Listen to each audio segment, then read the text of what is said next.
Hello, welcome back to the Launchpad for Jesus YouTube channel. My name is Lisa, and today we are going to continue in our series of who God is by reading Psalm 78.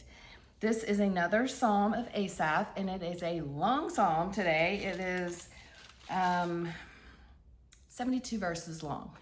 So we will be reading fast and furious, and I want you to look for God's character. I want you to identify who God is to you. Ask the Holy Spirit to show you who God is as you're reading this psalm.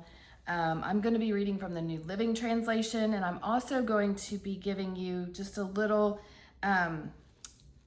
commentary from the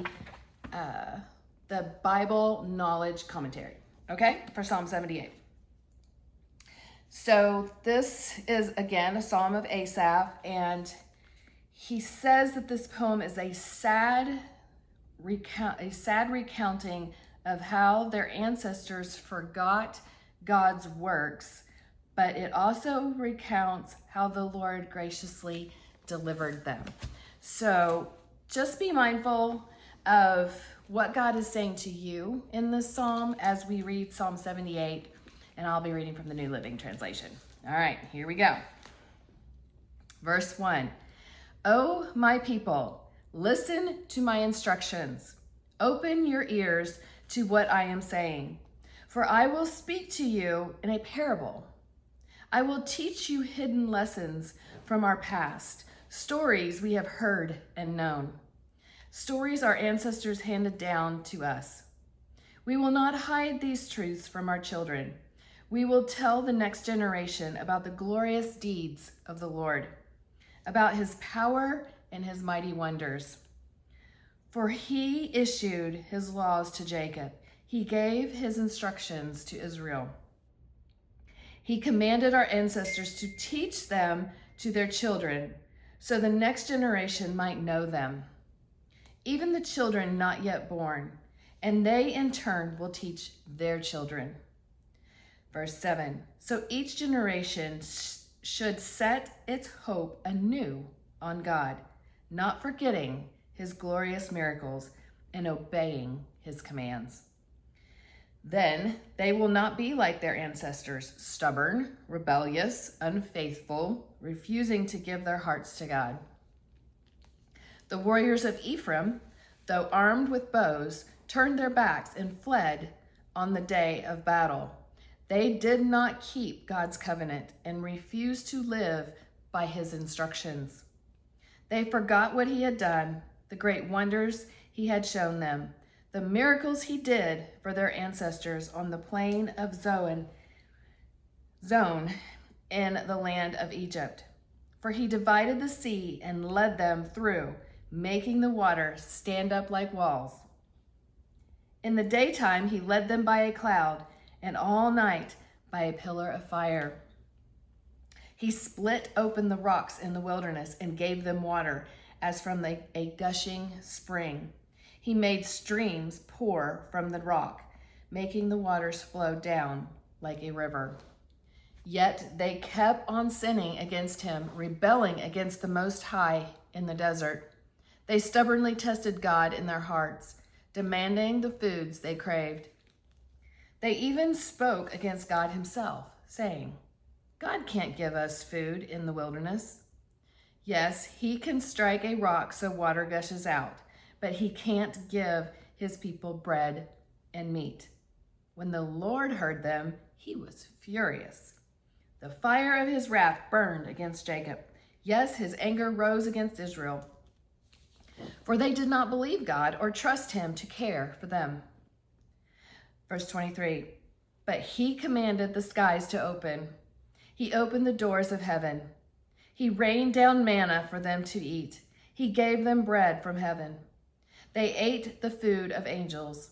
God gave them all they could hold. He released the east wind in the heavens and guided the south wind by his mighty power. He rained down meat as thick as dust, birds as plentiful as the sand on the seashore. He caused the birds to fall within their camp and all around their tents. The people ate their fill. He gave them what they craved.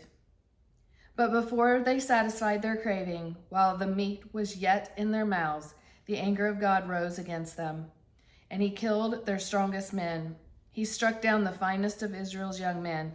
But in spite of this, the people kept sinning. Despite his wonders, they refused to trust him. Verse 33. As he ended their lives in failure, their years in terror. When God began killing them, they finally sought him. They repented and took God seriously. Then they remembered that God was their rock, that God Most High was their Redeemer. But all they gave him was lip service. They lied to him with their tongues. Their hearts were not loyal to him. They did not keep his commandments. They did not keep his covenant. Yet he was merciful and forgave them their sins and did not destroy them all. Many times he held back his anger and did not unleash his fury. Verse 39. For he remembered that they were merely mortal, gone like a breath of wind that never returns. Oh, how often they rebelled against him in the wilderness and grieved his heart in that dry wasteland. Again and again they tested God's patience and provoked the Holy One of Israel. They did not remember his power and how he rescued them from their enemies. They did not remember his miraculous signs in Egypt, his wonders on the plain of Zoan. For he turned their rivers into blood, so no one could drink from the streams. He sent vast swarms of flies to consume them and hordes of frogs to ruin them. He gave their crops to caterpillars. Their harvest was consumed by locusts. He destroyed their grapevines with hail and shattered their sycamore figs with sleet. He abandoned their cattle to the hail, their livestock to bolts of lightning. He loosed on them his fierce anger, all his fury, rage, and hostility. He dispatched against them a band of destroying angels. Verse 50, he turned his anger against them. He did not spare the Egyptians' lives and ravaged them with the plague. Verse 51, he killed the oldest son of the Egyptian family, the flower of youth throughout the land of Egypt. But he led his own people like a flock of sheep, guiding them safely through the wilderness. He kept them safe as they were not afraid, but the sea covered their enemies. He brought them to the border of his holy land, to this land of hills he had won for them. 55. He drove out the nations before them. He gave them their inheritance by lot. He settled the tribes of Israel into their homes. But they kept testing and rebelling against God Most High. They did not obey his laws. They turned back and were faithless as their parents. They were as undependable as the crooked bow. They angered God by building shrines to other gods, and they made him jealous with their idols. When God heard them, he was very angry, and he completely rejected Israel. Verse 60, then he abandoned his dwelling at Shiloh, the tabernacle where he had lived among the people. He allowed the ark of his might to be captured. He surrendered his glory into enemy hands.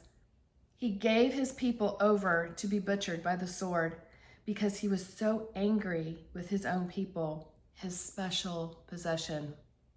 Their young men were killed by fire, and their young women died before singing their wedding songs. Their priests were slaughtered, and their widows could not mourn their deaths. Then the Lord rose up as though waking from sleep, like a warrior aroused from a drunken stupor. Verse 66. He routed his enemies and sent them to eternal shame. But he rejected Joseph's descendants. He did not choose the tribe of Ephraim. He chose instead the tribe of Judah, Mount Zion, which he loved. There he built his sanctuary as high as the heavens, as solid and enduring as the earth. He chose his servant David, calling him from the sheep pens. He took David from tending the ewes and lambs and made him the shepherd of Jacob's descendants, God's own people, Israel. He cared for them with a true heart and led them with skillful hands. Okay, what was it that the Holy Spirit showed you in these 72 verses in Psalm 78? What is it that you saw of God's character? I hope this video was helpful for you today, and I will see you in the next video.